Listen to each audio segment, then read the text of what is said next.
Survivor News. Survivor News. Survivor News. Survivor News. Survivor News. Survivor News. Survivor News. Survivor News. Survivor News. Survivor News. What's up? It's Brice. It's your boy Wendell. And it's Jack, and we're your baby boys. Get ready for a new episode of Survivor News. Hello. And we are back this week with your Survivor News. Let me give you a rundown of the panelists we have here. The sun might not be out in Philly, but the guns are most certainly out. We are joined by Wendell, the winner of Ghost Island and the first merge boot of Winners at War. Wendell, welcome back to the podcast. But before we even get your response, thank you for watching us on YouTube. And if you're listening on the Purple Pants podcast, Wendell has on a cutout shirt with his arms out. And when he did the little posing like he has muscles, but it's very clear to see he does not have deodorant on. So I am wondering what the smell of that room is. Welcome back to the podcast. I'll receive that. Brice, I was a little late to the gym today.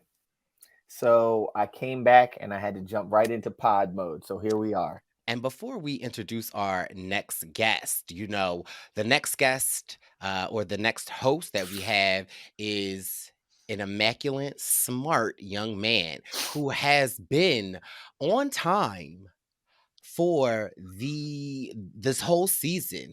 And if we were to have to do a spring break, I'm just saying it would not be the young man who I have the opportunity to introduce. He is a graduate of the University of Chicago. He just stayed up all last night writing a screenplay, 25 pages in. He's got an audition coming up. You've seen him on Netflix, The Circle. You may have seen him touch the floor, so he know it is lava. Let's welcome back to the podcast, the Jack. And I just came from the gym too, but I put a shirt on. Dang. You can't see it, but there's some big muscles under here, man. Okay. Y'all gonna make me get a shirt. Please and thank you. Jack, welcome back to the podcast. Thank you. Thanks for gassing me up. I always gas the baby boy up. I was watching or reading some not jokes or some, I don't know, came across my little screen when I was on lunch break yesterday, and I was like, oh my God, I gotta call Jack. And I called Jack 5 times, but he didn't pick up because he was asleep. But Jack has an audition coming up, and I was like, oh, Jack, break a leg. And I was asking Jack, but now I can ask Wendell, do you know why they say break a leg, Wendell? No. Oh, okay. Not even a guess. Yeah, they say it because if you think back to when people got their, when there weren't movies, right? And people got their entertainment from going to plays, and that's they didn't have this TV screen. They didn't have iPhones, they didn't have iPod. They didn't have any of that stuff, right?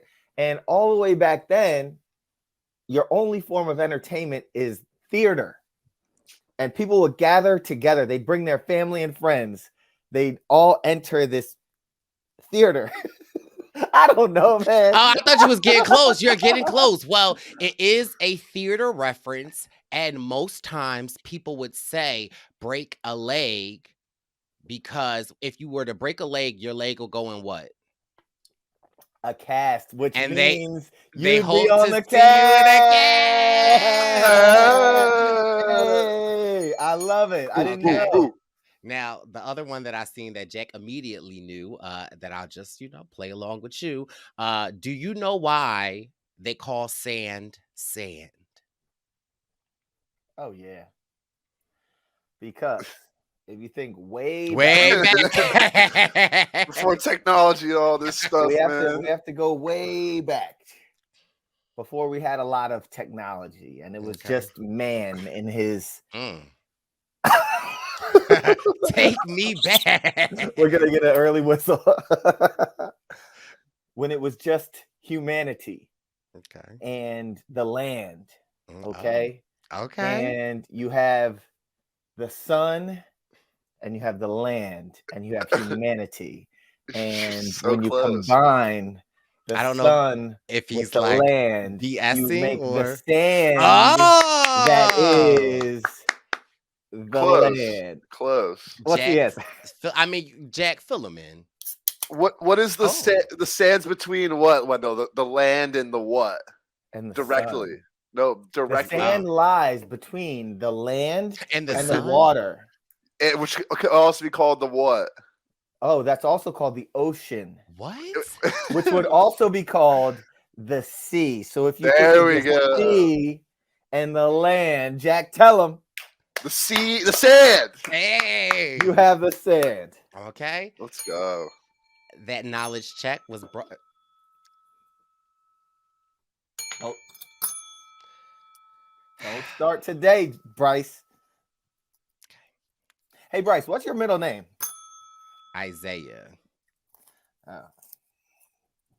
Was it supposed to be what meets Brice and I was going to give you your full government name, and then I was like, it's Isaac. Keep going. oh yeah. Great Jack, episode this week. Yes. Jack, what is your middle name? Robert. Oh. My Robert. real name's not even Jack, so I know it's no one can- John. I was gonna say no one could dox me, but Damn, too late. yeah. John Robert Atkins. Yes, sir. Junior. Is it Jonathan? No, it's Nah, just it's just John. John. Just John. Oh, John. simple. Is there an H in there? So okay, I Yeah, know there's this an is H in there. so this is Jack and I have had this discussion, but I guess I'll bring this into you, Wendell. I don't understand the nickname that is derived from John. That how do you get Jack from John? You don't know that? Back in the day, before When there was- all this technology. You got to think long and hard. Oh. Self whistle. What are we getting from what? Like I just don't understand like people that are named Robert, they're called Bob. Jack, John's, they're called Jack. I don't understand those nicknames. Yeah, the Jack one ain't a real one. Yes, No, it there's is. a lot of people that they go Most by Jacks the are nickname. named John, Okay.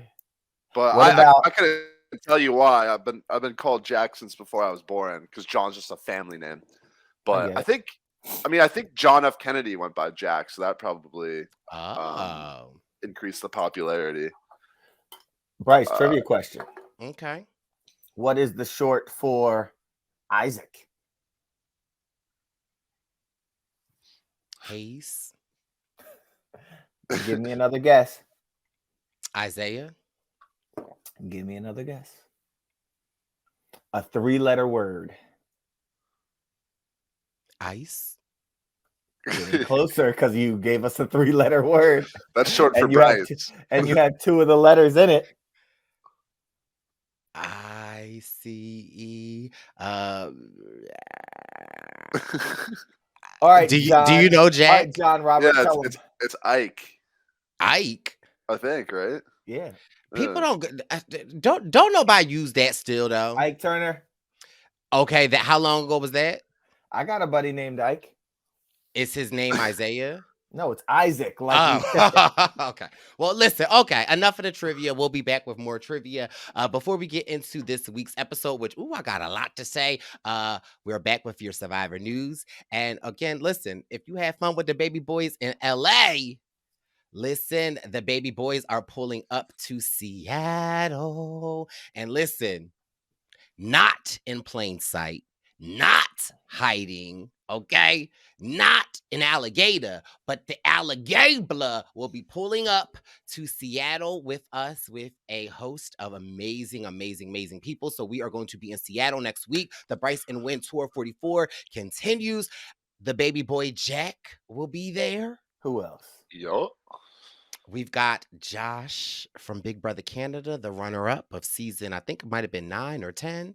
We're excited to see him. Who else? We got some Circle royalty. We got Purple got Pants Brian. Posse, Turnt the Circle. And Brian will be there, although I am low key more excited to see his fiance Amber because she is a member of the posse, so I can't wait to see the posse. And we've got Janine. Don't tell hi, but me and Janine are going to become BFFs, so don't tell hi. Ooh. And we have just a number of amazing guests coming and some surprise guests. So listen, if you have not got your tickets to the Brice and Wen Seattle, baby, you need to come on out. And also, if you thought this trivia was just a random, wow, Brice doing trivia. Well, listen, the location, which is the social, what's the name of it, Wendeezy? The Forum. The Forum. Social House. Social House. They are doing Survivor trivia for us. So listen, if you know your Survivor, you better shape up, cause we need a idol. But listen, the tour doesn't stop there. Seattle, okay? The baby boys are then hitting Atlanta April 5th.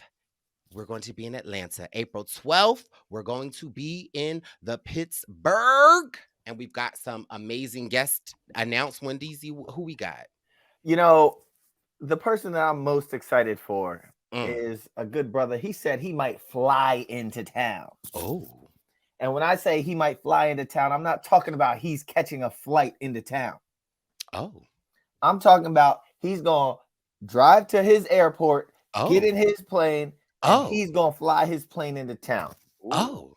The one and only Russell Swan said he is coming to Pittsburgh because that's his hometown and that's where he wants to be, even though he lives in Philly and he reps Philly. But, he wants to go back to Pittsburgh. So he's going to be there with us. Yes, and as quiet as it's kept, he might not be a fan that's only or an OnlyFans, might be my baby daddy. Okay, we might be shooting some content in Atlanta and Pittsburgh. Who are you talking about? Word on the block is I might lust after this man, but Ozzy is going to be in Atlanta and Pittsburgh. So listen. Hey. Wow. It's the Tour 44 is off to a great stop. And listen, we're not done there. Okay. Boston, Philadelphia. Okay. Man, these posters are fire. Right. That's crazy. Boston, we will be back May 3rd. And Boston, if you know, you know. And if you don't know, I don't know what to tell you. But Boston turns on up. So we are super excited. And then Philly, May 10th, will be in Philly. And listen. Okay. I just got a call from a special guest. Okay, so the Purple Pants Posse, if you live in Philadelphia, I just got off the phone. Miss Barb will be in the building. Okay. What? So she will be in Philly in May. So listen, we got so much going on. And then last, but certainly not least, okay, because the Tour 44, Brice and Wen and Jackery on the Tour 44. We are ending the season finale in Brooklyn, BK. I don't know if Lil Kim is coming, but she is from Brooklyn. And listen, one day is just not enough. We are doing a 2-day event. We are having a welcome party. And if you know karaoke, we know. So we are going to be at Bounce on May 23rd. And we will be at Barry Park in Brooklyn on May 24th. And if you were at the Brice and Wen finale party in LA, you know the vibes that it gives. And BK. Okay. BK, stand up. Okay. The only thing I will add, Brice. Okay. We've sold over 100 tickets for Brooklyn already. Oh. This is the venue is gigantic. And what they're telling me is that it's an awesome venue. So we will be able to hold everybody. And I think we have some cool installments, but we also have a lot of very cool special guests coming in for this occasion. So you don't want to miss our finale in Brooklyn. That's all I'm gonna say. Yeah. It is exciting and we can't wait. So listen, the Brice and Wen Tour 44 is off to an amazing start. The love has been so much. appreciated, and it's amazing. Toronto, LA, y'all kicked it off. Our pop-up party in Philly. But yeah, we will be going to a couple more cities. Okay, we got Seattle next week. We have Atlanta, Pittsburgh, Boston, Philadelphia, and we are ending in Brooklyn. So please make sure you pull up because the Brice and Wen Tour is amazing. So we have an amazing episode for you guys this week. And so, I felt like, you see Wendell and I right now, but who's going to be the moderator is the question. It's only Oh, My gosh darn Wi-Fi, but I'm back. dang, I was Back so on the excited. phone. I was Sorry so about that, excited. guys. no worries. I was teeing you up for the moderator of this week for showing up, being on time, and being much appreciated. I thought you kicked him off and wanted me to be the moderator. Okay. Dream big one though. So, what we got for this episode, Jackery? Yeah, so this episode, a lot of stuff goes down, but we kick it off. We're at the Soka camp post-tribal, and we see a little bit of Josh talking about how he feels like he's in a good position in between two duos, but then we also jump to, the other two duos together on the beach, Danny, Heidi, Franny, and Matt, talking about how ideally they just want to stick together, go into the merge with their two strong duos as an alliance, and take out Josh if given the chance. What do you guys think about this dynamic on Soka? Obviously, Claire just went out. What's the status over on Soka? I was not happy for it because I walked so that a Josh could fly, and I love Josh. And I was excited to. First of all, we haven't been getting much confessionals from Josh. Last episode, we kind of sort of got one of his first and only confessionals of the season. And again, I already see they're painting Josh like I'm comfortable, I'm good, he's in the water. And immediately we go and see Maddie and Fran and Heidi and Danny basically saying that they want to take out Josh. And I'm just like, why? However, I really do feel like with this season, they love to like give us pieces of edits and not show us the whole thing. I really don't think that Franny is as with Danny as what we saw in this confessional. Because if we remember last episode, Franny was with Claire, or when Matt told Franny that he had the idol, Franny went into the confessionals and was like, he told the two worst people, Danny and Josh. So it just leads me to believe that I think front facing or Whoa. face, or no. That You're a freak. I just Go ahead. believe Freak of the week. I believe that Franny on surface level is with Heidi and Danny. I just don't know how much Franny really trusts them. And I do wonder how much Josh was really on the block with them. On the chopping block with them. So, Brice, hypothetically, had we not had this weird change up and had they gone to tribal, do you think that Josh would have been on the chopping block? I think Josh would have been on the chopping block. I also think Matt's name could have potentially come up, and I also think Danny's name could have potentially come up. Okay. Yeah. I will agree with you on the Josh edit. Like it's been a very quiet edit, and then we get this where it doesn't look great for him. And I've had these high hopes for him this whole season. I'm like, all right, when's Josh gonna break out and do his thing? Because he's this super athletic, super intelligent guy. So I'm like, all right, it's gonna happen. And it's been like, oh, Josh is over there doing his thing. Oh, he doesn't talk to us. But again, he performs high in challenges and he's great. And of course, James Jones, shout out to James Jones from season 43 and Philadelphia. Most times when, I started my text side chats with the baby boy Xander during his season. And, after every season, I always, during the season, I tend to like text with people about the season. And, after their season ends, it kind of sort of dies off.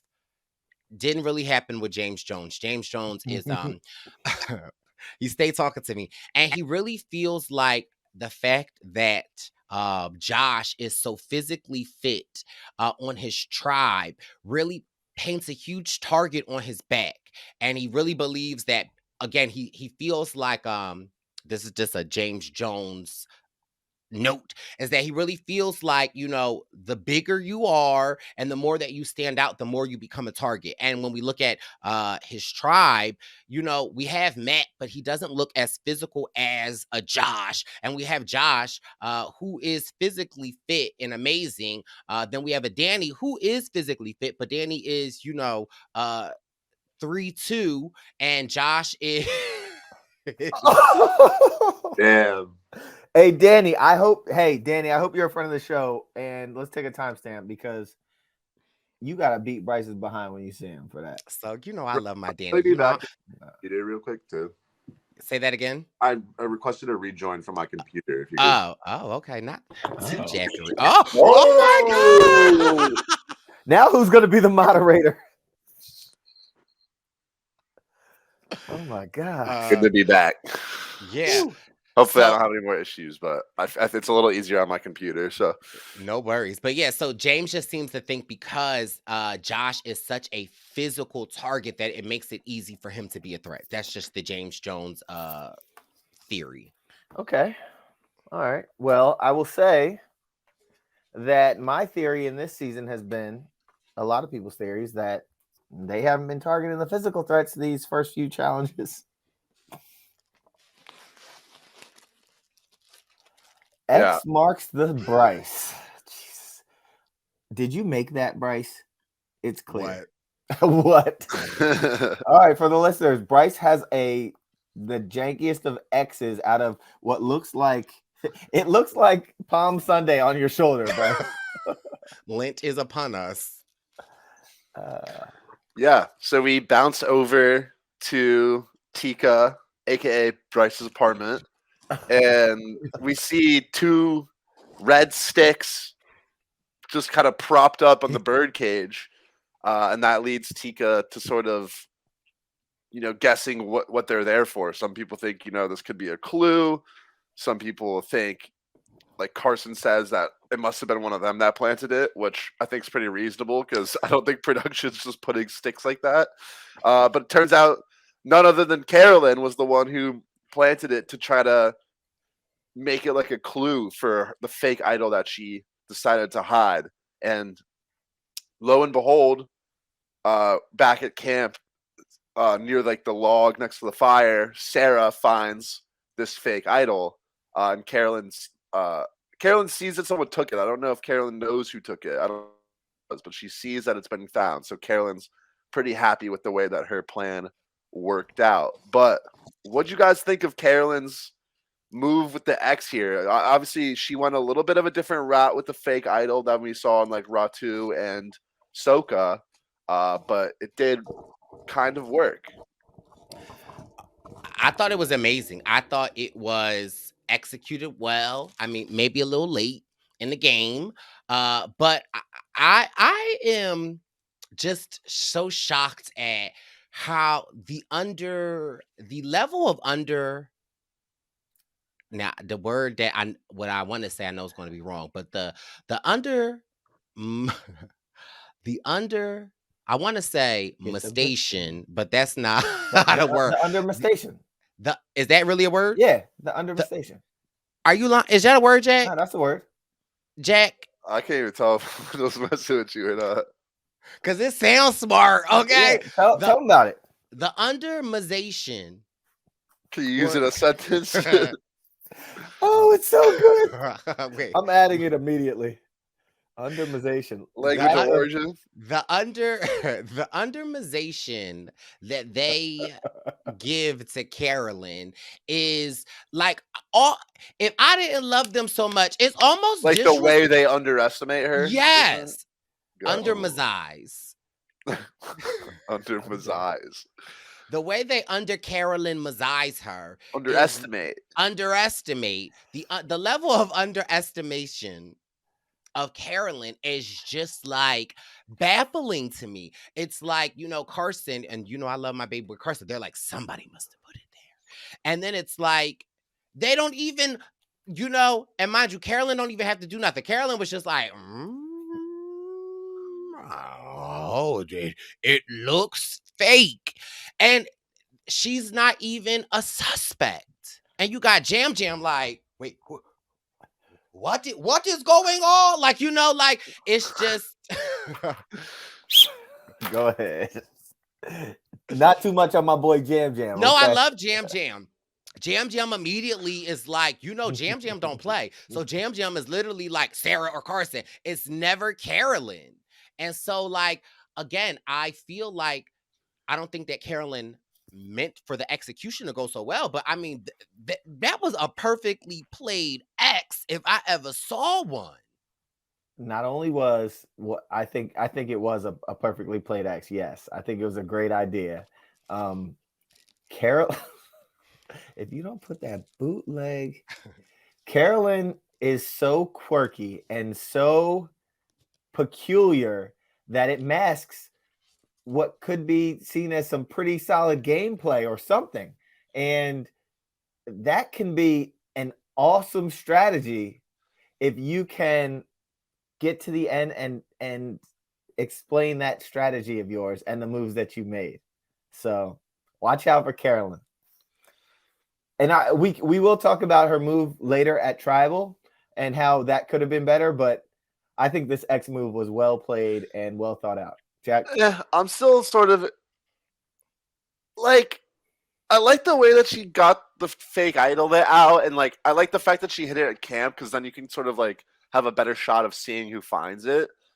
But I just think the X thing was like, it's good TV, but I don't really think it's a good move because if I'm out there and I see the X on the birdcage, I'm gonna be like, there's got to be no way that this was production's clue, was propping 2 sticks up in the cage. Like, they would have to do something way more legit. And so then if I find the X and then find the idol, like obviously the idol has the real parchment and everything, so I'd probably still think it was an idol.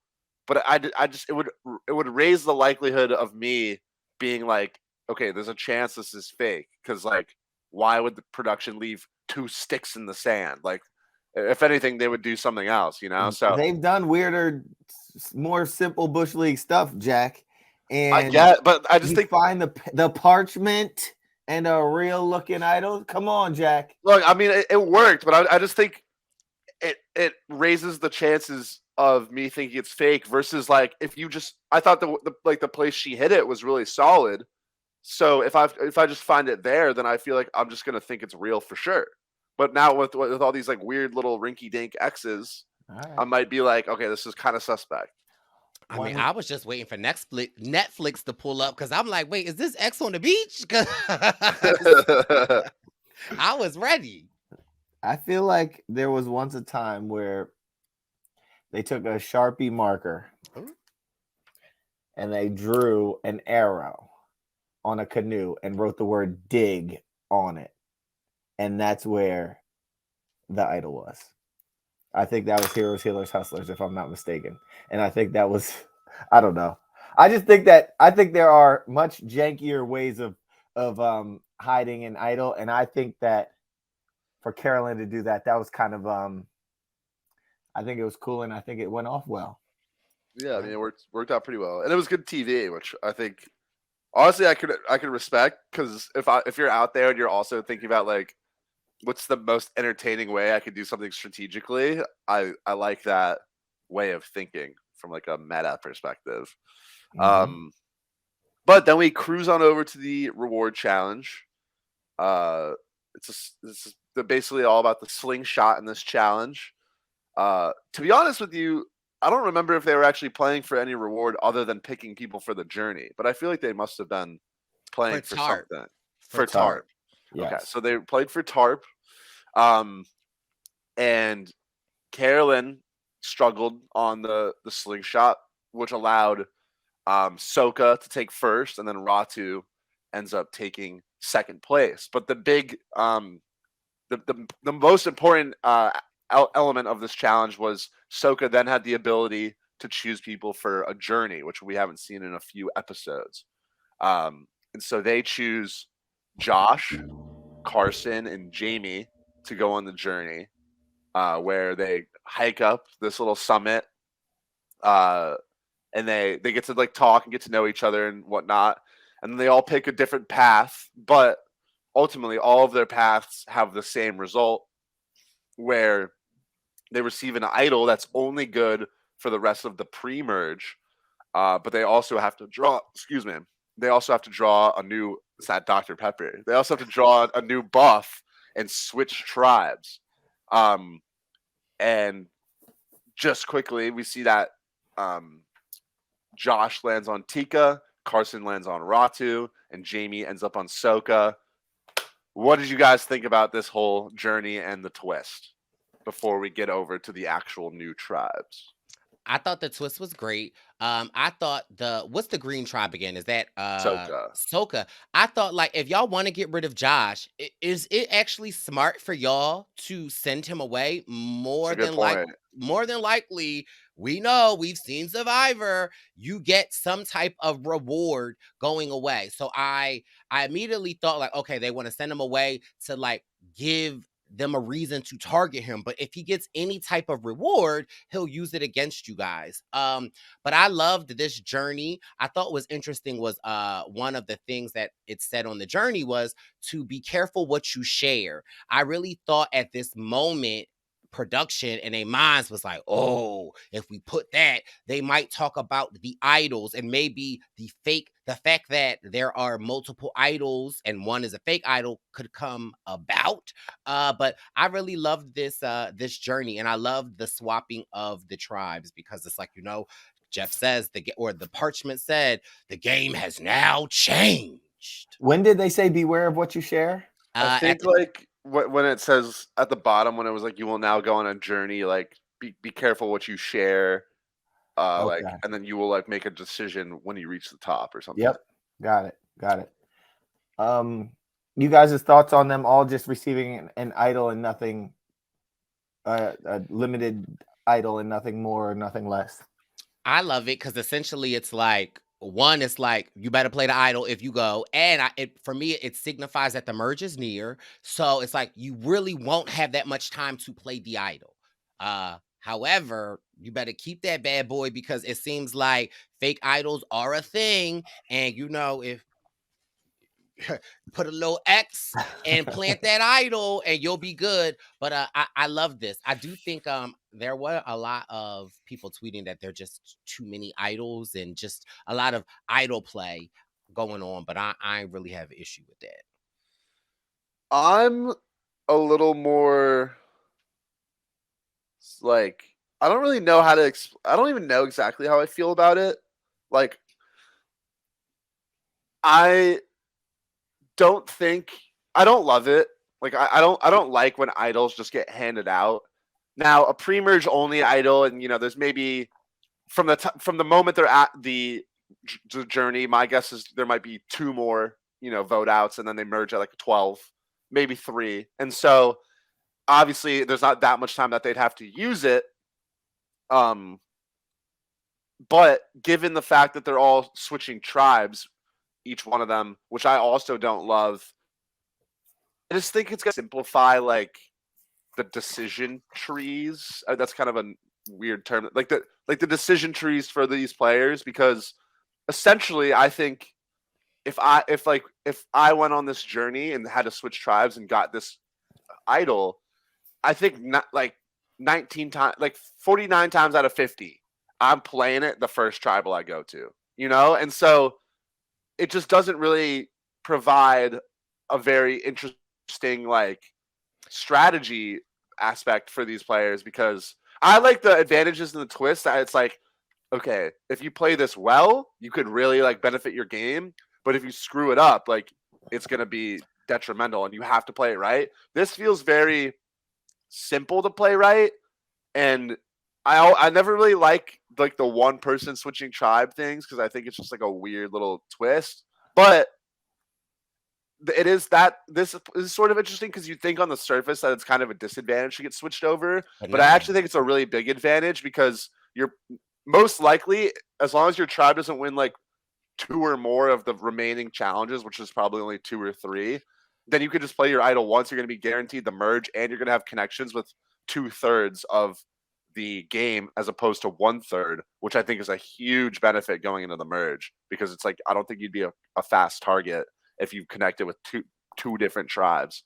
And you can almost be a swing type of player where it's like, all right, if things are going not so great for this side, maybe I'll just slide over to this side. Yeah. I also think that being an astute watcher of the last 4 seasons, I think that it's really not about the person who goes on the journey. It's really about the decision. So if you think about the hourglass, right? And again, they sent Erica.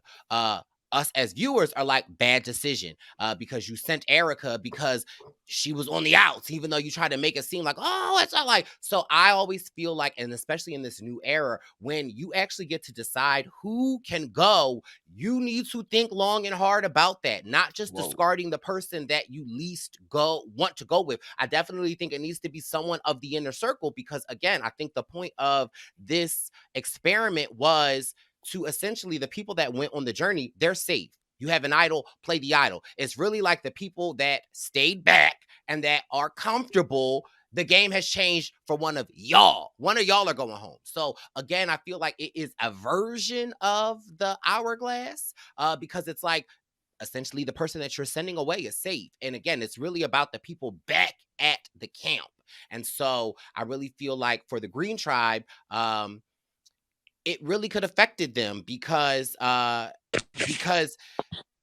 if they sent Josh thinking he'll come back and then they'll get rid of him, but now they would have who came back for the Green Tribe? It was Jamie, and she would have played idol, and then one of y'all would have went home. So I think it's really about when you have the choice, especially in this new season, it's not about who you send. It has everything to do with who you send. I really think what affects is the people that stay back, in my opinion.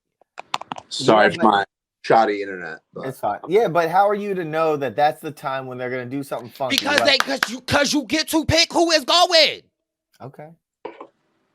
What were you saying, Brice? It's all about who you send. They need to pay more importance to who they're sending. Don't send somebody that's on the outs. True. What you said about like right at the challenge with them sending Josh, I agree. That was, I think, a very underrated, but not a good move. It's like the one person you have a clear target on, you're giving them a chance to get something that helps you. Yeah, I don't know. I think, yeah, it's just I don't love the twist. I think it'll be interesting, like in this season, to see how it works out, but I don't think it's great for like the actual gameplay, if that makes sense. Like I feel like it weirdly, like you sort of like hurt. I don't know, you take away like the players that are switching. It's like you sort of take away their agency in the short term, but in the long term, it actually really benefits them, I think. And so it's just like it's kind of giving them an advantage without making them like play, which isn't even their own fault, because I think the natural reaction to being swapped is like survive, play your idol, which doesn't really take much like actual work as compared to like having to really strategize. And then you get to the merge 9 times out of 10, and then you're just in a great spot. And it's like, I don't know, it doesn't really feel super worth it. Can we talk Matthew for a second? Because Matthew was visibly pissed when Jamie didn't come back. Matthew was like, I spent so much time working on this relationship with Jamie. And then he gets Carson and he's like, I have to spend time on Carson. And mind you, I love Carson, but I feel like, and first of all, Matthew is a pleasure to watch. He's a pleasure to watch. I also was dying when Matthew went to go to the slingshot. Jeff is a shady person. Matthew took his arm out the slingshot, but he's still holding his arm like it's in the sling. I was like, Jeff. I just knew Matthew was going to pop his arm back out of the socket using that slingshot. But like, what was your thoughts on Matthew immediately pouncing on Carson, being like, listen, let me tell you something. I'm trusting you with this. She found the idol. Nobody, like, would that not be a red flag to you? Because you're sharing someone. You're not sharing your private info. You're just snitching on somebody else. So it's like, that seems self-serving. Right. I don't know. I kind of like it though. Like for me, now it doesn't have to, for Matthew, it doesn't have to be that complex. I don't think, because like Carson's new to the group and he's kind of gonna, if you can give him some information and show him that you want to work with him, he doesn't have that many options yet. So it's like, of course I'm gonna act like I'm down to rock with you. But for me, I think in Survivor, I will say, like, I always think that it's really like a really effective way to build relationships is sharing intel that like doesn't actually matter that much, if that makes sense. Right. So like sharing that you saw someone else find an idol, something that you haven't, which is something that Matthew hasn't told anyone else. I actually really like it, because if I'm Carson, I'm still going to be like, okay, well, this is good intel for me.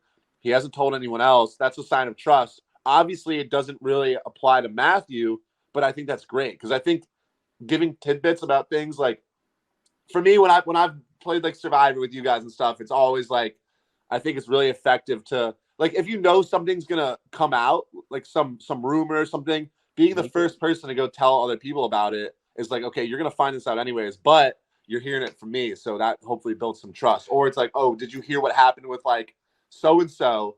You're giving information, but it doesn't impact your game. It just seems like you're giving intel.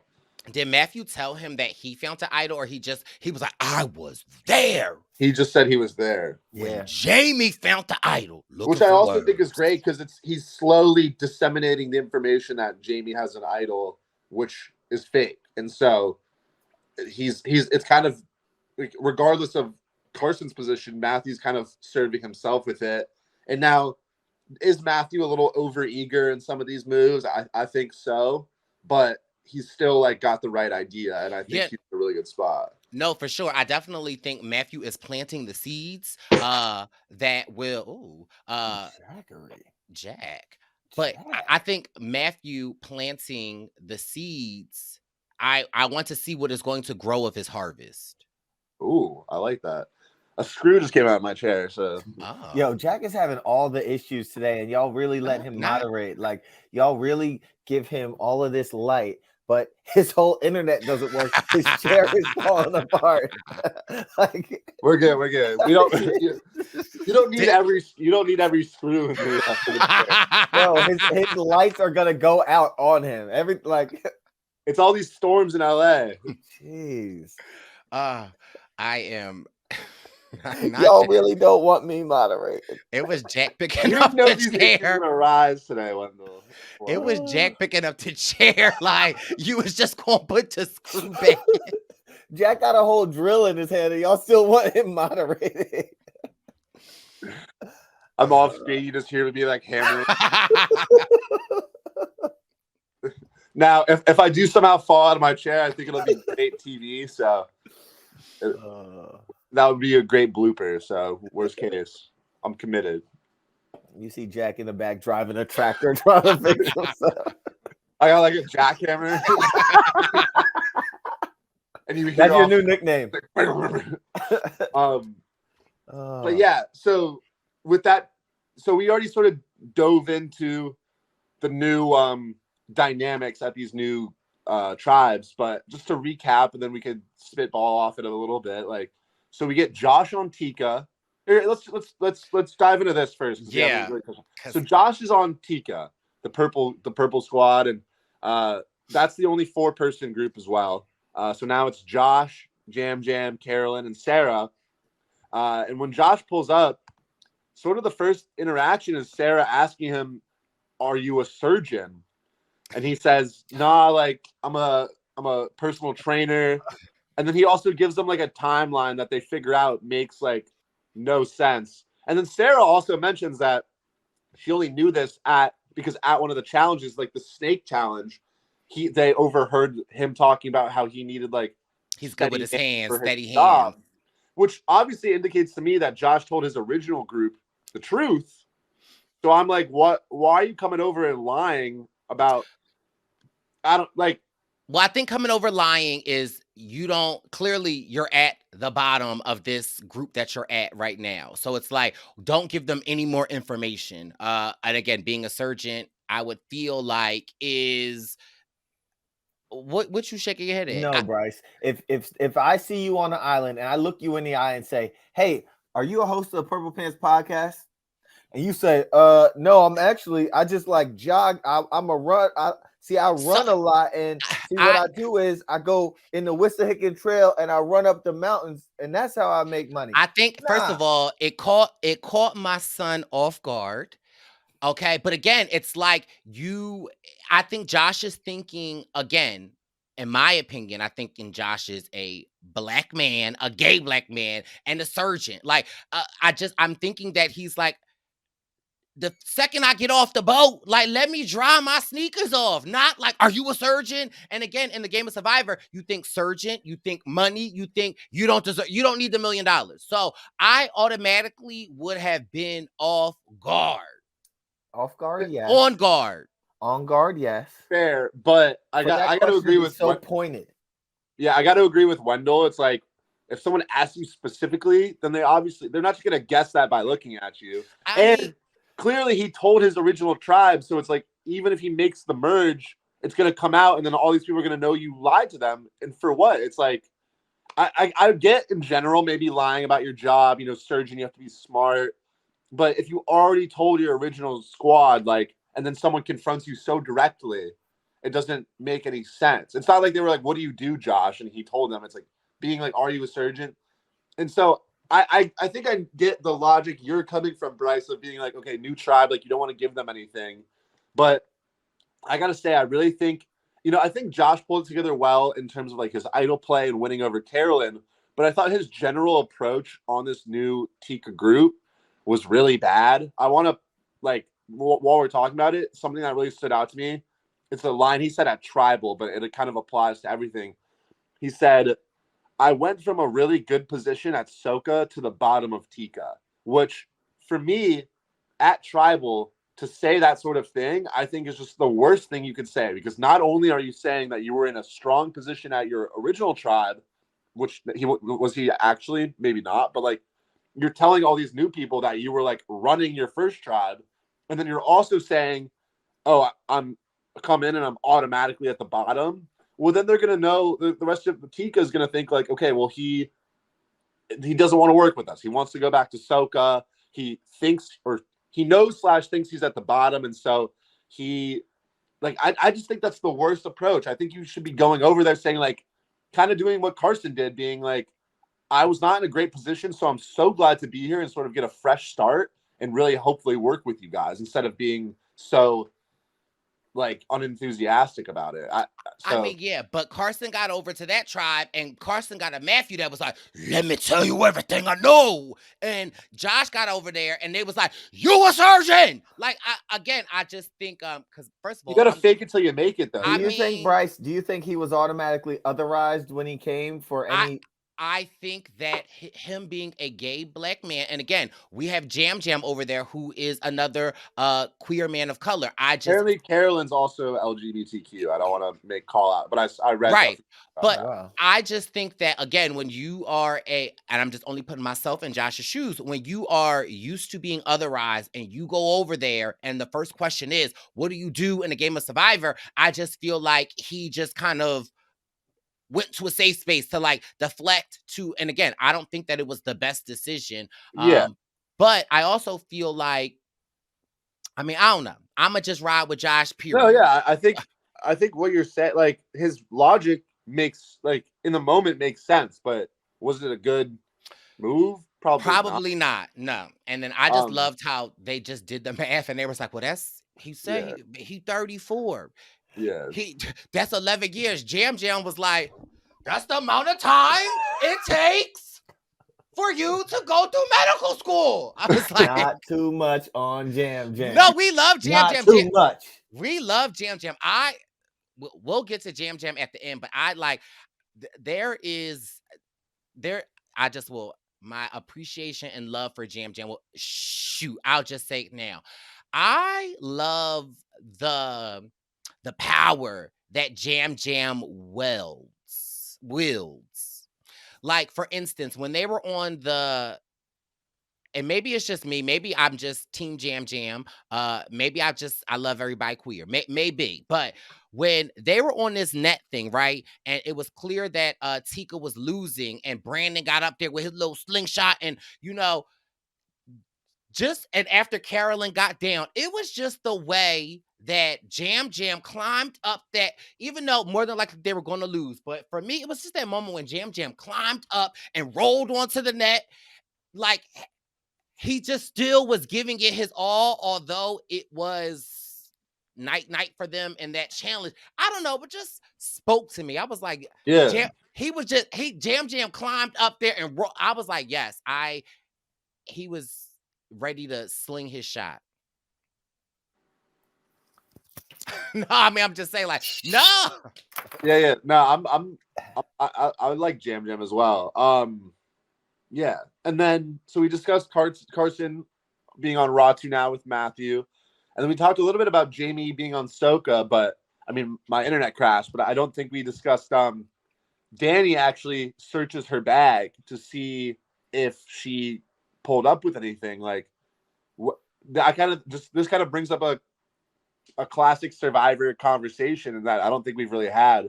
And so I want to know your guys' thoughts on, like, you personally, would you ever search a bag? What would the situation be to search the bag? Give me your thoughts on this situation and then bag searching in general.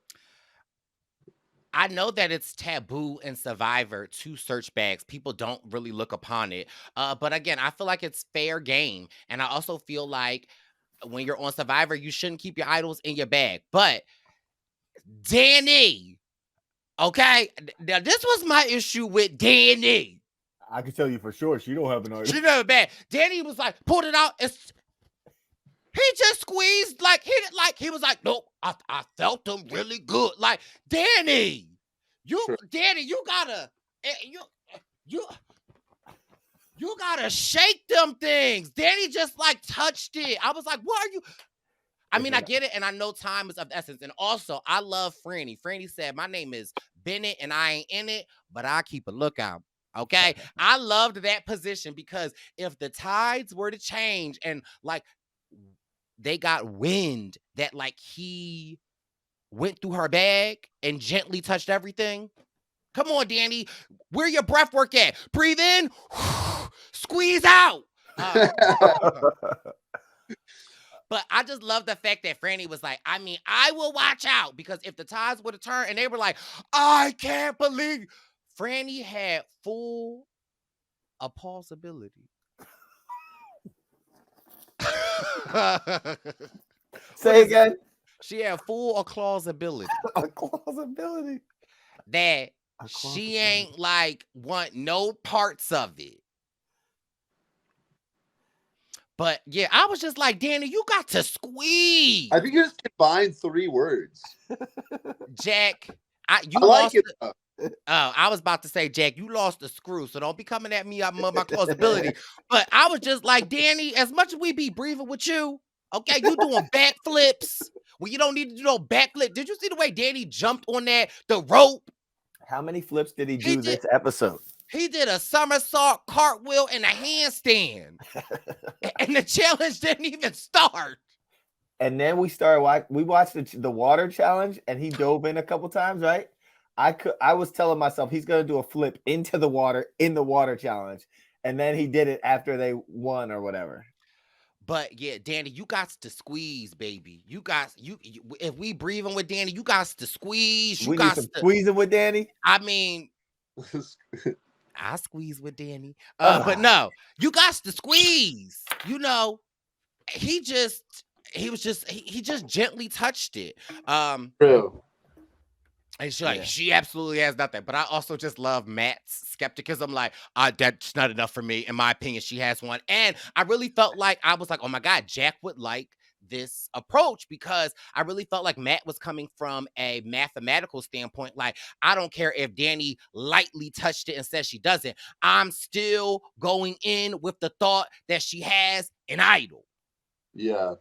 And Yeah, I agree. And Matt was also right in the sense that it's like if I'm coming over to a new tribe, like I'm gonna keep the I idol on me. suspect that they are gonna search my bag, so I might be a little more sly with like hiding it or keeping it on me or whatever. But And I might leave my bag so they can search it while I have that thing on me. yeah.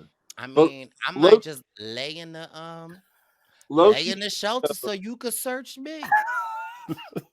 low key too, like that alliance of 4 of like Danny, Matt, Franny, and Heidi, like it might not be the worst thing for a Matt to have them thinking that she doesn't have an idol, because as soon as you guys know she has an idol, everyone starts to turn on themselves, and it's like there might be some reason to like if Danny's really confident that she doesn't have an idol and he's down to vote for Jamie, then that puts the ball in your court, because you could either go with that and then maybe Jamie will vote out like a Danny, or you could take Danny's willingness to vote Jamie and then work with Franny to like flip the vote without him being expecting it. But as soon as he knows that Jamie has an idol, then they're all gonna have to turn on themselves, and that just makes it a lot harder to navigate. I also loved on that tribe, which we don't oftentimes get to see on Survivor. Like, when Wendell was on Winners at War and he got to be with Jeremy, and like just their embrace, to see Heidi and to see Jamie's embrace, and just Heidi. And I think Jamie is Mexican and I believe Heidi is Puerto Rican, but still, like, just to see their embrace of just like, I just felt like the way Heidi ran up and just gave her a hug. And again, no game talk, no nothing. It was just like, I see you, sis. And I see somebody else like me on here. I don't know why it gave me goosebumps. It was just like, I love that, because again, we don't normally get to see, we just don't normally get to see that. Another thing that I think, if we talk so much about Carolyn's personality, I don't think, and again, I feel like in the last, first of all, I say, and again, a lot. So I'm apologizing, I'm trying to, take that out of my vocabulary. However, we talk a lot about Carolyn's personality. In the last 2 episodes, we got to see a lot of Jamie's personality. And Jamie has a very, I'm about to mess up another word, disarming personality. Jamie is very bubbly, very like, there is something about a Jamie that I feel like in the last 2 episodes that I have seen, and she is lovable, likable, bubbly, determined. And I just loved even like how Carson came into it. Carson was like brought into the match, Webb. Josh got in and he was just like, I ain't no doctor. But Jamie came in like, like she just came in very warm and welcoming. So I liked how she entered into Soka. Yeah, 100%. Wait, so just to settle the question, would you guys ever search a bag? Every time I go on a trip with Wendell, I go through his bag. So yes, the answer is yes. I would search a bag. However, I would not make it, and I would do it privately. I would not, only like my number one would know. I would not do it in the form of which Danny did. And again, it worked out for Danny, but that is just something that they can use against you. Yeah. Agree. And if I'm going to go through a bag, Danny, I'm going to squeeze. I'm going like bend. I'm going to put my hand in a pocket. Okay. Yeah, I'd say yes. Yes to the searching bags thing. I've never done it before, but I could see you wanting to, you or your allies to do it, but you can't use that as a 100% indicator whether or not they have an idol unless you see an idol in parchment in there. Yeah, true. And I agree with Brice, where if too many people see it, even if they're like on your side, it still gives them something to hold over you. So it would be cool if you like hid, if you found a fake idol, fake parchment, whatever, bag, and hid the fake idol with the fake parchment in your bag. But I do think the rules of Survivor are that if you were to find anything like that, you can't touch it, you can't move it, and you can't use it. You can't. No, it's the third rule. It's you can't steal it. It's not you can't touch it and move it. Nah, I mean, touch it, read it, look at it. Yeah, but you can't move it from where you found it. I mean, you're probably right about that. Like you can't. That would be like stealing it. Yeah. No, it would be interesting to like plant like a fake idol or something in someone's bag too. And No, you but could do that. yeah. But Yep. anyways, we head over to the immunity challenge where sort of a Survivor classic. They have to swim up to a platform and then jump off, grab a key midair, and then swim over to a balance beam and cross over that. And then Emphasis on grab a key midair. We'll get to that. and then they ended up having to solve like a manta ray jigsaw type of puzzle. Soka ends up taking first place, and Ratu ends up in second place in a pretty close finish with Tika, even though Soka was pretty dominant first place finish. But what do you guys think about this challenge? I mean, I think people struggled at sort of each phase, which was kind of interesting in the sense that like some people were good at grabbing the keys but struggled on the beam. Some people were good with the beam but couldn't grab the key. Like, what? Give me the thoughts.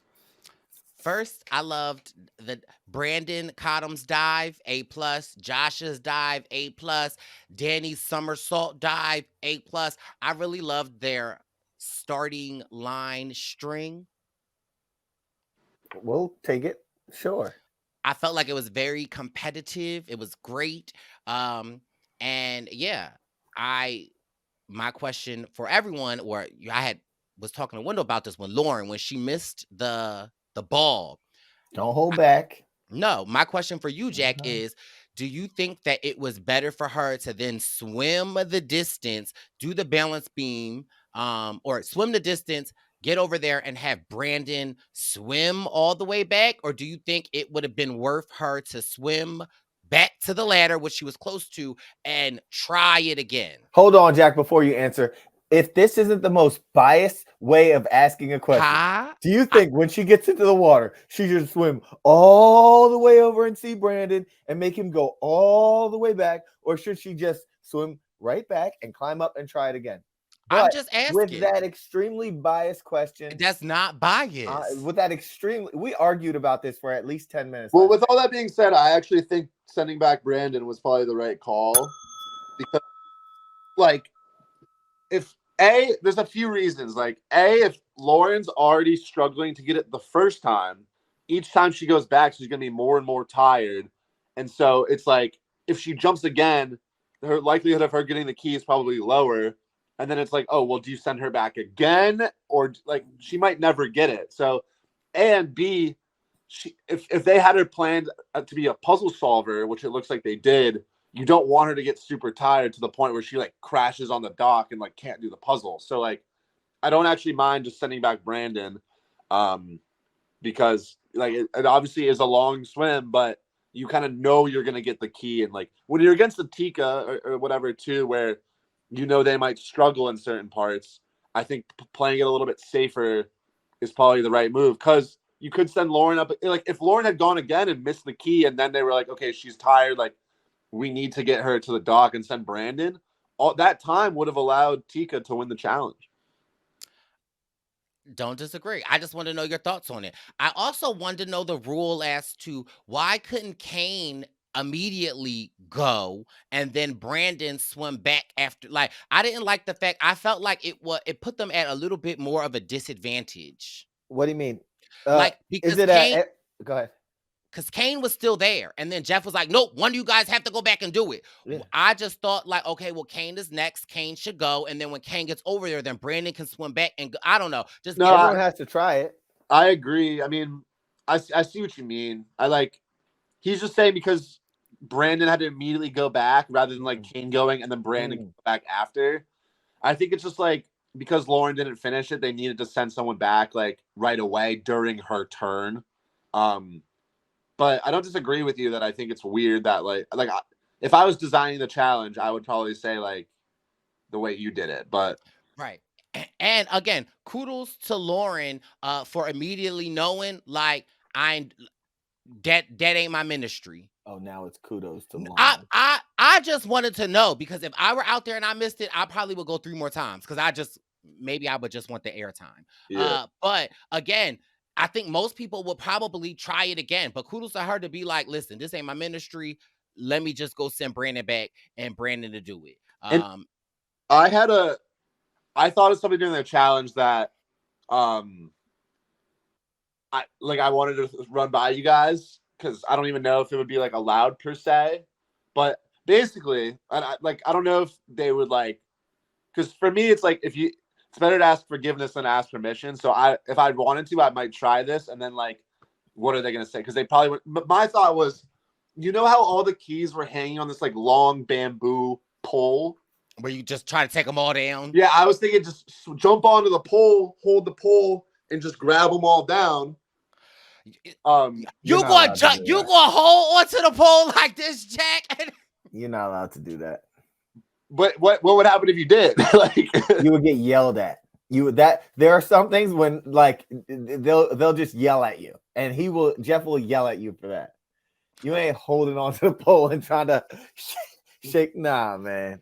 I don't know if I would just because I didn't want to get yelled at, but I was like, Jack, you're tall enough. You just need to go like this. Boop, boop, boop, boop.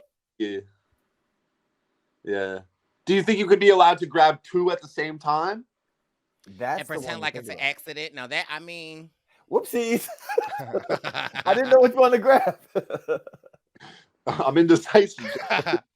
What if Jeff would make you then go back and hang it? Like you have to run and hang it. That would be great though. The grabbing two strategy, I think there's something to that. And I think that would make that's something like Jonathan from Mike and Jonathan. Jonathan could do that, you know. That would be fun to watch. You could do that too, Jack, because you're like, I think I could, but then there's also like, you'd feel like a genius if you made it happen, but if you somehow messed it up and had to go back, like that could be grounds to get voted out. So right. But so can we stay on Lauren for a second? So she misses the key, and then in slow-mo. Yeah, why they do that like that? And mind you, they gave her the music like she was doing it at first, and then the music quickly switched when they went into slow-mo. Oh, she was like a foot away. I think she even tweeted like, "Not the slow-mo." Yeah, and she got a nasty belly flop from like 10 feet up. Anyway. So what I thought was interesting after the green tribe and the purple tribe win, or no, when the green and orange tribes win, I thought it was so interesting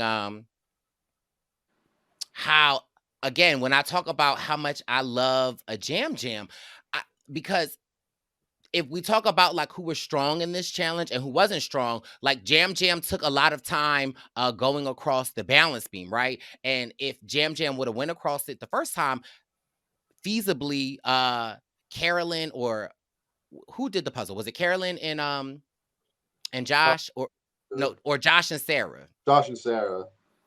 Feasibly they could have won. I love how like when Jam gets back to when they get back, that's not even brought up. Like, you know, like, again, it really just goes to show like how much of a powerful player Jam is, and we haven't really seen a player like Jam before, which is why I'm always so quick to kind of like dissect how he wields his power, because again, we get to see the fun-loving Jam, like, you know, laying out on the thing, but like I noticed the little things that like how that wasn't even a topic, or at least we didn't get to see a topic. And for me, it really goes to show how much she is running the Tika tribe. And again, even when Carson went over there and Carson was like, his plan was to kind of sort of push everything onto Jam, I think even Brandon was like, yeah, we think Jam running that show over there. And Carson was like, he is. So again, I just it's awesome to see how Jam is playing the game. Yes, like again, we've never really seen a player, well, we haven't had the opportunity to see a bigger gay man of color get to wield his power and be so lovable and fun. So it's like I just love the archetype of a Jam because it just, for me, it's just very inspiring. A lot of the times, which I said it again, a lot of the times when we get to see strong queer men, they're never really queer men of color. And so just to see a player like Jam Jam, who is amazing, fun, and even a bigger person, who doesn't give up in the challenges, who like I just find Jam Jam so interesting, and which is why I'm wearing my Jam Jam shirt today, because I just he brings me a lot of joy. Although Josh, my daughter, my son, I like brings me a lot of joy as well. But they're just I just see a lot of things that I don't normally get to see in Survivor, which is why I'm loving the season. But that was all I wanted to say. Yeah, he was great. But at the same time, like Kane struggled on the beam for Raw too. So I think the beam was just tough for a few people. And like your point stands where like it didn't really come up about Jam Jam, but like the same thing could have been said for a few other players. Kane just needed his sword. Kane was just the night of Kane was missing his sword. His balance was off. He needed that sword to get through. Another thing that I think is so interesting about when we're back at Tinka, the Purple Tribe, is that again how perfect Carolyn's personality is, right? Like they're like, Carolyn, we're gonna say it's you. And she kind of sort of gets upset about it, but really, if she would have stuck with them, what she delivered to Josh was perfect in the sense of like believable, even though it was believable because she really felt some type of way. But like, there are just so many things that I don't think that we as viewers or them on the Tinka Tribe give Carolyn credit for. But I mean, she sold the story to Josh, and maybe she sold it so much because she really was kind of sort of over it. Yeah. Are we looking at the winner? Carolyn? Potentially, I think Carolyn's own. Listen, I would get behind a Carolyn winner. I think the only thing that would stop Carolyn is Carolyn herself. It'd be her emotions, and it would be her overthinking things, and it would be her not what I feel like believing that she actually can do it. Yes, and yes, and yes. Another thing is this whole tiff with her and Jam Jam at Tribal. Is there something that we're not seeing in that? Maybe there's some kind of a communication thing between the two of them where she doesn't receive what he's saying properly always. And so she might receive it differently. And it might be a language barrier thing where he's trying to say something to her and it doesn't come across like that to her, and she receives it differently. I don't know. I could see that. I also could. I definitely think that it could be that. I also could see it as Jam Jam clearly is running the show, and Jam Jam is doing a good job of bringing the people along with him. I think that we see it with the sticks. Like it's almost as if, in my opinion, from the viewer, it's almost as if the tribe as a whole does not take into consideration Carolyn's thoughts, her ideas. It's kind of like, girl, this the plan and go with it. And we know in Survivor that doesn't work because then the person gets resentful. So I think that it's just a matter of them not incorporating Carolyn enough. It's almost as if like they're like, you should be lucky that you here, girl. So just go with the plan. Yeah. Yeah, they definitely got a little bit cocky with that, and ultimately we see Carolyn end up in a swing position, and Josh even discusses maybe playing the idol for her. Cap. And yeah, I hope that was Cap, because that would have been one of the worst moves in a minute. Could have been worse, because I would just hope that he wasn't believing that, because clearly, like, you just have to know that you at the bottom. He knew what he's doing. He was playing. He was capping. Yeah. But so obviously Sarah and Jam Jam wanted to stay strong and vote out Josh. But Carolyn ends up flipping and voting with Josh, and he plays his idol, and they vote out Sarah. And there's a few layers to this that I want to talk about. First, I kind of just want to talk about, like, if you're in Josh's shoes and you have this idol, and like based on the dynamics of this tribe, what do you think is the best way to go about this first vote out? Did he do it the best way possible? Are there other things he could have done? Is there anything he could have done with his idol to spice things up a little bit? Like, give me the thoughts. As as a viewer, as someone that is sitting back and watching it, my only other thing could have been he could have got out Jam Jam. Although I don't want to see it, but again, if as a viewer and I am seeing how powerful Jam Jam is, he could have took Jam Jam out. True. So that's the one thing. But no, I think that he I wouldn't be think leaving Jam Jam in was solid because he knows Jam Jam and Carolyn have like a conflict, so now he puts himself in a swing position. right. Although I love my Josh, the one thing that I didn't like was I guess during tribal was when they were like having that conflict. Then Josh also was like, I'm glad that this is happening because it kind of sort of take like I'm like, no, don't feed into any of that. Just be a spectator. But also I just feel like I know what it's like when you know that they coming for you, and then it's balls to the wall, like let them know. So I thought I thought Josh played his idol well, which was play it because I was screaming on Twitter like play the idol. But then when he said to Carolyn, I'm gonna play it for you, I had to then retweet my own tweet and say for yourself. Don't go out here like no. The goal of it is to make it to another day. Yeah. When I want to watch more of Josh. I feel like he's thrown into this tribe. There's some internal chaos, and he's like, all right, I got to play this for myself. And there was once a time when I was like, he can win this game, and right now it just looks like he just needs to find. May I finish? Right now, to me, it just seems like he just needs to find his footing again. That's all. So play that idol. Sarah's out of there.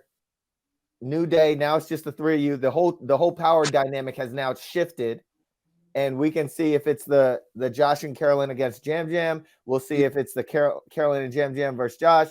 We'll see how they now navigate with this small and shaken up tribe. Yeah, for sure. Yeah, I think Josh. I was definitely worried about him a little bit, like during his time in this group pre-tribal. But I think the way he played it was solid. He put himself in a decent position where he and Carolyn could ideally have the majority. Something I did think about when I was concerned for Josh about how he could use the idol. Now, I think it worked out well enough because he had Carolyn on his side. But my thinking was, and this is one of those like theoretical moves, but I was thinking, say he really thought he was on the bottom and like everyone was voting against him. I was thinking you could almost like pre-play your idol, like say like, hey, I have my idol, I'm playing it tonight. Like go up and hand it to Jeff if you want. We've actually seen him verify idols before in that way where people pre-play them, and then you say, okay, I'm playing my idol tonight, and then so it leaves the other three to turn on each other, and you could just be like, hey, you three have to vote for each other now, but like come tell me who you want me to vote for, and like I'll vote with you. And then what I would do with that is, most likely Jam Jam and Sarah would probably say like, hey, vote Carolyn, and Carolyn would say, hey, vote for Sarah. I would just side with the person in the minority, because then going back to camp, there's going to be a divide between the two that remain. And so obviously he already had Carolyn, so he sort of accomplished that without having. And she was the minority. What? And she was the minority, right? Exactly. So he already accomplished that without the theatrics. But I was thinking if he really was in a bad spot where no one wanted to vote with him, that's kind of the move I would go for. That actually is very, very smart. I really think that one of the things that was amiss was Carolyn, because again, she got upset with Jam Jam, and after she got upset with Jam Jam, she decided to potentially like take him out. After hello. I'm listening. Shut up. After I wish that, because for me, when Jam Jam discovered that it was 2 votes against Sarah, Jam Jam face was like, oh, like that was a face of like, I ain't never going to forget that. And I'm like, oh, Carolyn, like, I don't want like, and so I wish that she could have communicated with Josh that listen, I'm going to still put votes on you, but play your idol so that like we can still have this undercover alliance. Because now for Carolyn, I don't think Jam Jam's ever going to forget that. And I feel like if and when a merge swap happens and if people are not feeling Carolyn, I don't think for a second that Jam Jam won't jump ship and get rid of Carolyn. So just for Carolyn's own protection, I wish that she would have just still voted with them and had Josh play his idol so that it wouldn't have been such a shocker to Jam Jam, because Jam Jam's face at that tribal. Yeah. Yeah. That would have been a smart move. She wouldn't have shown her cards. She would have been like, hey, Josh, I'm with you. This is where the votes are going. Let me just vote against you here. You play your idol just so that Jam Jam doesn't get shaken. Yeah, I think that would have been smart. Right. But again, that's why To it's be like, fair, go she ahead. knew Josh was. Oh, I guess Josh did say he had an idol. So, yeah, I kind of agree with that. But For the that's where I say that like Carolyn could be the winner. She just has to own it. And I think that, you know, we see a lot of her where it's like she's like, my son said go out here, and it's like I can almost relate to her where you are playing the game, but you don't really feel like you're in the driver's seat. Like I need Carolyn to know that you're a survivor, you out here killing it. Ugh.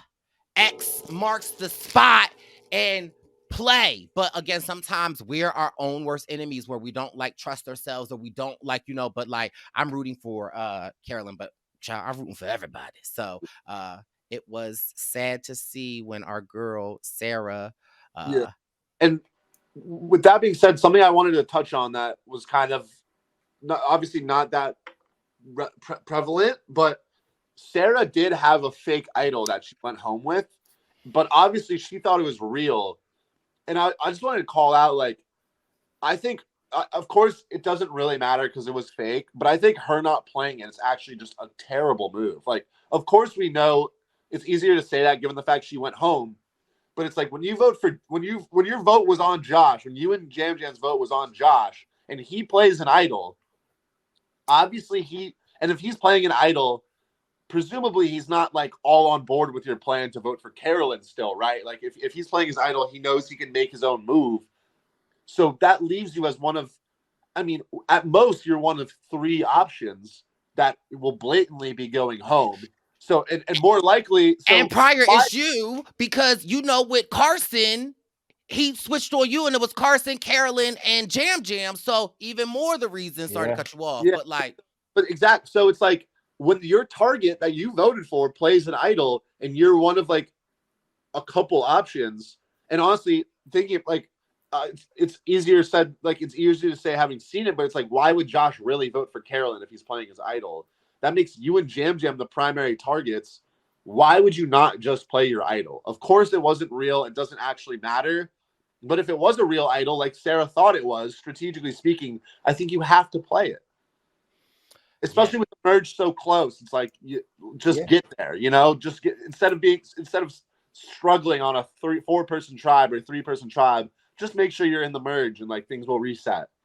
And to deprive us viewers of that and I whoop moment that is fake, because I'm waiting for that. Because I'm waiting for the moment that somebody play that idol and Jeff says that it's fake. I am waiting for the mayhem in that tribal to ensue. Yeah, there's gonna be a lot of that.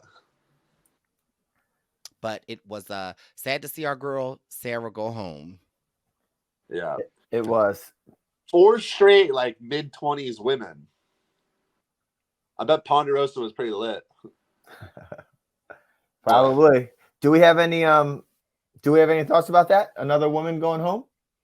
I mean, it kind of just emphasizes what we talked about last week, and like, I mean, I'll be honest, like, not happy to see the trend continue, but I'm not surprised Sarah went home kind of around this time, just based on her time in the game, like going to a lot of tribals and just sort of her position.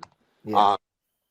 But yeah, it's definitely pretty crazy that even outside of like the trend of women, just the fact that like Maddie, Helen, Claire, Sarah are like all the same age basically too. So Yeah, interesting. it's interesting. Yeah, it is interesting. And also interesting to know that, like, especially with this vote, it really 2 people only made this decision. Yeah. And theoretically, it could have been made by just Josh. Just Josh. And theoretically, if it wasn't her, then it would have been Josh. And again, he could have potentially been the first male eliminated. So, I mean, there's so much. Yeah. But yeah, it is. Some of it comes down to like coincidence and circumstance. But that, I mean, of course, it still factors into the overall trend, you know? Yeah.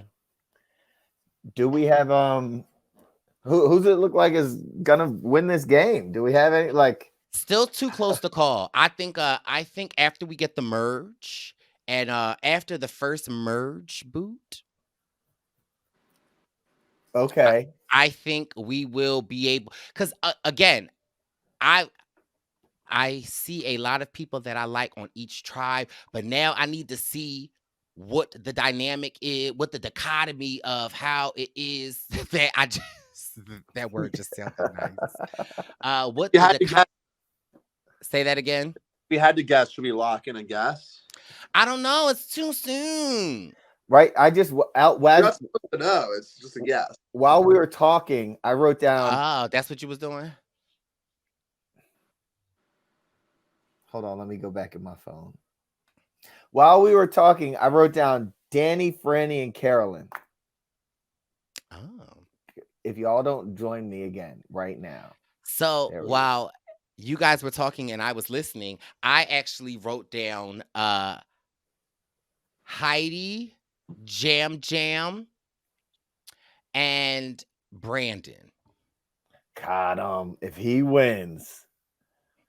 I Oh don't my gosh. Yeah, a Brandon win, but Why you don't see a Brandon win? I mean, we just haven't seen that much from him in the sense of like How much did you see of Gabler at this point? a good amount. But I don't know. Like, I mean, I guess I've been wrong before. But, I mean, Brandon just like really struggled in the first episode, honestly, in my opinion. And he rebound. Like, sort of. We haven't seen him go back, so. At this point in the game, Chris Underwood was eliminated. And just this day and age, it's so hard for like such a big, visible like threat to really navigate. You know. Oh, I got like. When's the last time we had like someone of that level of athleticism win? Adam Klein. And that was 10 years ago. That was almost back when in Brice's era, okay? Don't do that, okay? And also, this is random of a random of a random. I just reread a group message that you wrote, Wendell, that I like completely missed over, but not you gonna put season 1 Brice. Oh, what? It was something in a group message where there was a whole bunch of survivors, and you're like, it's so good for all of us to be here. We've got, and you started mentioning all of the people, and then you was like, we've got Brice from season 1. Sounds about right. Don't do that. But listen, guys, this was an amazing episode. Jack has a leg to break, and we will be back covering Survivor news. Whoa. Actually, so we don't have time for karaoke today. Damn it! I was ready to go. No karaoke? Give me one. My whole life has changed Since you came in, I knew right then you were were the special one. Destiny's Child. I guess that because I know Wendell tagged me in something with the Destiny's Child song. That was me. That was no. Okay, wait, here's another one real quick, Jack. You thought I was feeling you. That man's Survivor News. Survivor News. Survivor News. Survivor News.